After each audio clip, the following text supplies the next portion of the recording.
नमस्कार बंधुरा welcome to Babli रान्ना बान्ना। आज के आरो एक रेसिपि निये चले एलाम। गरम भातेर साथे खेते किन्तु दारुण लागे। एकबार तोमराओ एभावे बानिये देखबे। आशा करछि आजकेर रेसिपि तोमादेर भालो लागबे। तो आज के आमि बानाबो लाउएर पाता बाटा। तो तार जोन्नो प्रथमे एखाने निये नियेछि लाउ पाता। लाउ पातागुलोके भालो करे आगे धुए केटे नियेछि। आर एई लाउ पाता जोदि एभावे बानानो जाय ताहले किन्तु एर स्वाद खूब भालो हय।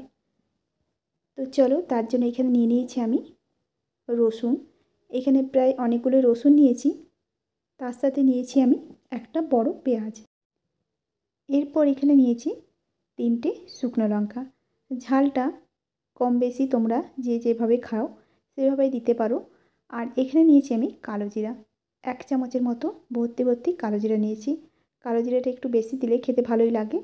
প্রথমে কড়াইয়ের মধ্যে দিয়ে দিয়েছি আমি সরষের তেল। তেলটা যখন গরম হয়ে গেছে তখন ওর মধ্যে দিয়ে দিলাম শুকনো লঙ্কা। তারপর দিয়ে দিয়েছি এখানে কালো জিরে। ফোড়নটাকে একটু ভেজে নেব। এবার শুকনো লঙ্কাটা যখন ভাজা হয়ে যাবে আর কালো জিরাটাও, তখন এর মধ্যে দিয়ে দেবো আমি কেটে রাখা রসুন আর পেঁয়াজ। এবার পেঁয়াজ রসুন কালো জিরা একসাথে ভাজতে থাকবো। কিছুক্ষণ এইভাবে ভেজে নিলাম। এখন দেখো হালকা একটু ভাজা হয়েছে, তবে কিন্তু এর কালারটা চেঞ্জ হয়নি। এই অবস্থাতেই আমি দিয়ে দেবো এর মধ্যে কেটে রাখা লাউ শাক। লাউ শাকটা দিয়ে দিলাম। এখন শাকটা দিয়ে ভালো করে একটু নাড়াচাড়া করে নেব। তারপরে এর মধ্যে দিয়ে দেব স্বাদ মতো নুন আর হলুদ। নুনটা দেওয়ার ফলে শাক থেকে জল বেরোবে, সেই জলেই কিন্তু শাকটা সেদ্ধ হয়ে যাবে। এবার একটু নাড়াচাড়া করে নেব, নিয়ে এবার ঢাকা দিয়ে শাকটাকে সেদ্ধ হতে দেব। কিছুক্ষণ পর আমি ঢাকনাটাকে খুলে নেব। মধ্যে 2-1 বার আমি ঢাকনাটাকে খুলে নাড়াচাড়া করে নিয়েছিলাম। এরপর ঢাকনাটাকে খুলে দেখো শাকের থেকে যে জলটা বেরিয়েছিল সেটা কিন্তু প্রায় শুকিয়ে গেছে। এবার আমি ভালো করে আবারও নাড়াচাড়া করে নেব। এখানে শাকটা ভালো মতোই সেদ্ধ হয়ে গেছে।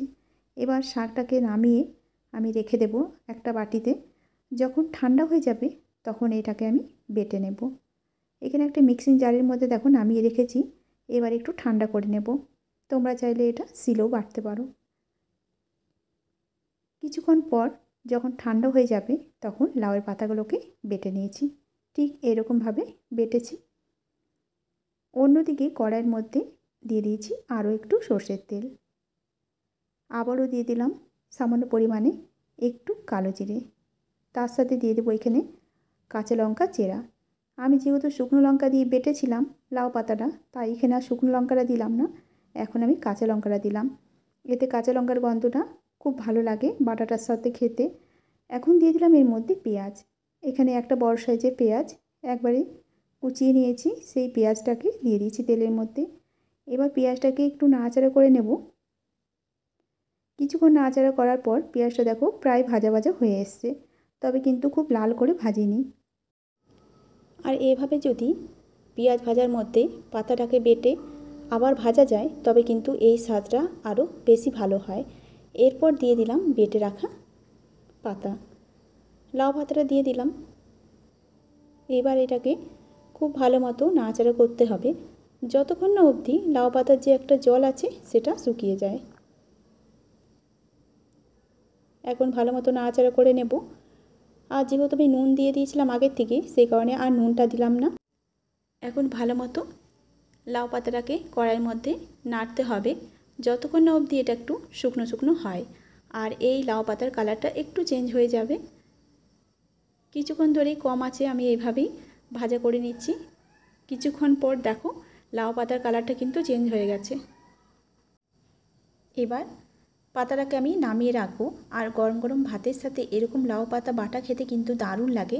তোমরা একবার অবশ্যই এইভাবে বানিয়ে দেখবে। আশা করছি তোমাদেরও ভালো লাগবে। তো আজকের রান্না তোমাদের কেমন লেগেছে অবশ্যই কমেন্ট করে জানাবে। যদি ভালো লাগে তবে লাইক করতে কিন্তু একদম ভুলবে না। আর যারা নতুন বন্ধুরা আমার এই ভিডিওটা প্রথমবার দেখছো তাদের কাছে অনুরোধ রইল আমার চ্যানেলটিকে সাবস্ক্রাইব করে রাখার জন্য। তো তো আজকের মতো রান্না এ পর্যন্তই।